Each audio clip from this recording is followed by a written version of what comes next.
কিন্তু মা, আপনাকে এসব কথা কে বলল? রূপা দিদি সময় এসেছিল, সে নাকি হাসপাতালে অংশুর কাছে ছিল।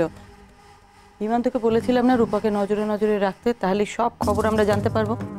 হ্যাঁ, কিন্তু আমি তো একটা কথা কিছুতে বুঝতে পারছি না, মানে বর্দা জানলোই না যে তার বউ এসে সম্পত্তির দখল। মা, তার মানে তো কথাটা বর্দাকে জানাতে হবে। ঠিক তাই, আমি তো তাই ভাবছিলাম। অংশুর সব কিছু ছেড়ে ছুড়ে চলে গেল, কোথায় গেল সেটা জানালো না। ছেলেটার অ্যাক্সিডেন্ট হলো সেটা পর্যন্ত বাড়িতে জানালো না, আর তার বউ হঠাৎ করে এসে সম্পত্তির অধিকার নিল। চোখের সামনে দেখলাম মেয়েটা অস্থিরভাবে বাড়ি থেকে বেরিয়ে গেল। বুঝলে দময়ন্তী, এটাই হচ্ছে আমাদের তুরুপের তাস, আর এটাকেই আমাদের এখন কাজে লাগাতে হবে। কিন্তু মা, পাটরানীকে এখন আপনি পাবেন কোথায় যে তাকে ধরবেন?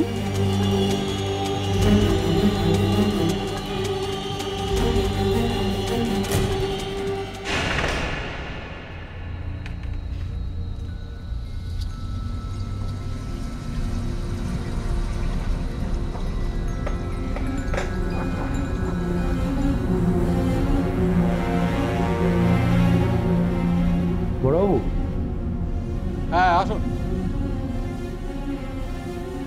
খাতাটা একটু সাইন করে দিন। আপনার রিলিজ হয়ে গেছে। এই ঘাট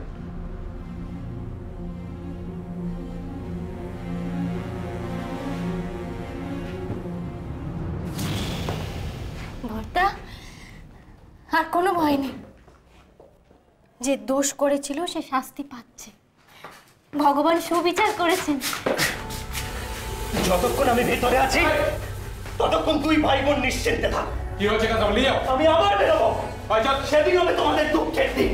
এটা নাটক করার জায়গা না। সুন্দরী, এই ঘটনা আমার মনে থাকবে। সুন্দরী, সব মনে থাকবে।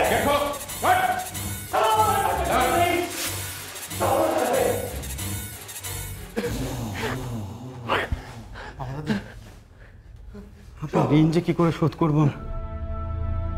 না শোকেন, আমার ঋণ নয়, সব এই আলুর জন্যে।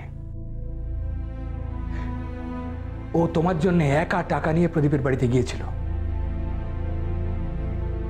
ও যদি বুদ্ধি করে প্রদীপের স্বীকারোক্তি টেপ করে নিয়ে না আসতো, তাহলে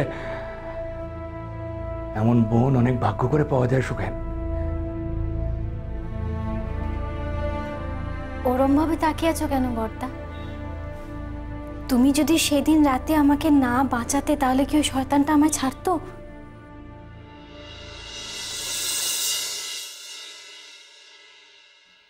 না না বুদ্ধি, আলো নয়, আলো নয়, আমাদের দরকার অংশুমান লাইলিকে। মা, তুমি কি জানো কোন হাসপাতালে বর্দা ভর্তি আছে? সেটাই তো জানতে পারলাম না। সময় একবারও হাসপাতালের নামটা বললো না। ঠিক আছে, আমরা না হয় সব হাসপাতালগুলো খুঁজে দেখব। নার্সিং হোমেও ভর্তি হতে পারে, হাসপাতাল হলে নয় আমরা খোঁজ লাগাতাম। অলিতে গলিতে নার্সিং হোম, কোথায় কোথায় খুঁজবো আমরা? দাঁড়াও, উপায় তো একটা কিছু বের করতেই হবে। কি উপায়? আচ্ছা, কে জানাতে পারে বলো তো খবরটা? সত্যি রূপার উপর নজর রেখে আড়ি পেতে পেতে মা এত কিছু জেনে ফেললো। আর দেখো, যে রূপার সাথে ঘর করে সে এখনো কিছুই জানে না। এতক্ষণে দময়ন্তী একটা বুদ্ধিমানের মতো কথা বলেছ। বিমান, এই খবরটা কিন্তু তোমাকেই বের করতে হবে, তোমাকেই। হ্যাঁ, তবে একটা কথা তুমি ভালো করে জেনে রাখো বিমান, তোমার বউ কিন্তু সহজে মুখ খুলবে না, কায়দা করতে হবে। আর ওই আমন টামনের দোহাইও আর কাজে দেবে না। রূপা কিন্তু ওসবে আর ভয় পাচ্ছে না। তাহলে কি করতে বলো আমায় তোমরা? সোজা আঙুলে ঘি না উঠলে আঙুলটাকে বেঁকাতে হবে বিমান। মাথা ঠান্ডা রাখো, মাথা ঠান্ডা রেখে অংশুর খোঁজ করো। অংশুকে খুঁজে পাওয়াটা খুব একটা শক্ত কাজ হবে না বিমান, হবে না। পারুল! বাবা গো বাবা, ও ঠাম্মা, এই তো আমি এই যে তোমার দুধ খইটা মাখতে গেছিলাম, নাও খেয়ে নাও তো এবার তাড়াতাড়ি। নিয়ে যায় সব এখান থেকে। রূপাকে ডাক। আই পারুল, কি হয়েছে এত চিৎকার চেঁচামেচি কিসের? হ্যাঁ ঠাম্মা, কি হয়েছে ঠাম্মা? তোরা এই বুড়িটাকে নিয়ে কি আরম্ভ করেছিস বলতো? আজ আমার ছেলে নেই বলে কেউ আমার কথা ভাববে না। ওমা ওমা, সে কি কথা, এরকম করে কেউ বলে? আমরা চেষ্টা করি না বলো, সব রকম চেষ্টা করি তোমার দেখাশোনা করা, করি কিনা বলো? যাই করো, ওষুধ আর খাবার দিলেই হলো। অংশুর খবরটা আমাকে কেউ দিচ্ছে না কেন? কি হলো ওদের? ওরা এখনো ফিরছে না কেন? কোত্থেকে খবরটা দেব? মামা দাদু তো ফোনটা রেখে দিয়ে গেছে এখানে। তাও ভাগ্যিস আলো দিদিকে দিয়ে খবর পাঠিয়েছে।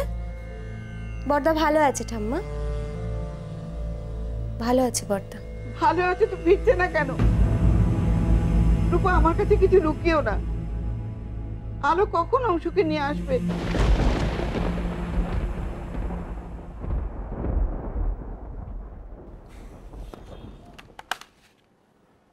বাহ, সব নর্মাল।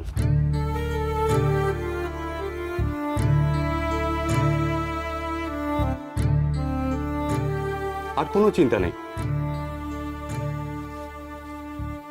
তবে মিস্টার লাহিড়ী, আপনার শরীর কিন্তু খুব দুর্বল। আপনার এখন বিশ্রামের খুবই প্রয়োজন। ঠিক মতো খাওয়া দাওয়া, সময় সময় ওষুধপত্র, এটাই কিন্তু আপনার চিকিৎসা। ভাববেন না রিলিজ দেওয়ার পরেই আপনি দৌড়াদৌড়ি করতে পারবেন। আপনি কোনো চিন্তা করবেন না ডাক্তারবাবু, আমি ওনার দেখাশোনা করব। সেটাই তো ভরসা।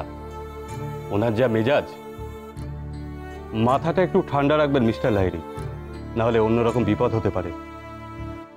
আমি ডিসচার্জ অর্ডার দিয়ে যাচ্ছি, কালই ওনার ছুটি। ভালো থাকবেন। যাক, একেবারে জমের দরজা থেকে ফিরে এলি, কিন্তু মনে রাখিস আর সবটা আমার মা দুর্গার জন্য। জানি তো মামা দাদু, আলো না থাকলে তো বাঁচার ইচ্ছেটুকু ফিরে পেতাম না।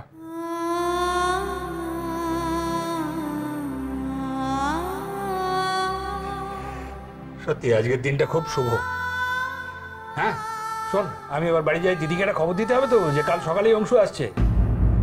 দিদি তো অংশুর পথ চেয়ে বসে আছে। আমি এগোই রে মা দুর্গা। দাঁড়াও মামা দাদু,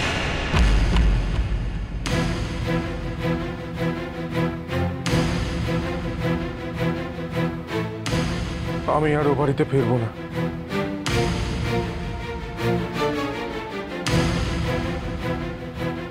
কোনোদিনও না।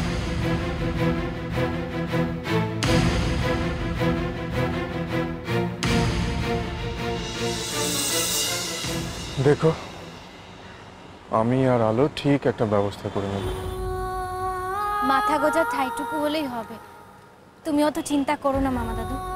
বড়দা গেছে তো, একটা ব্যবস্থা করেই ফিরবে, তুমি দেখো।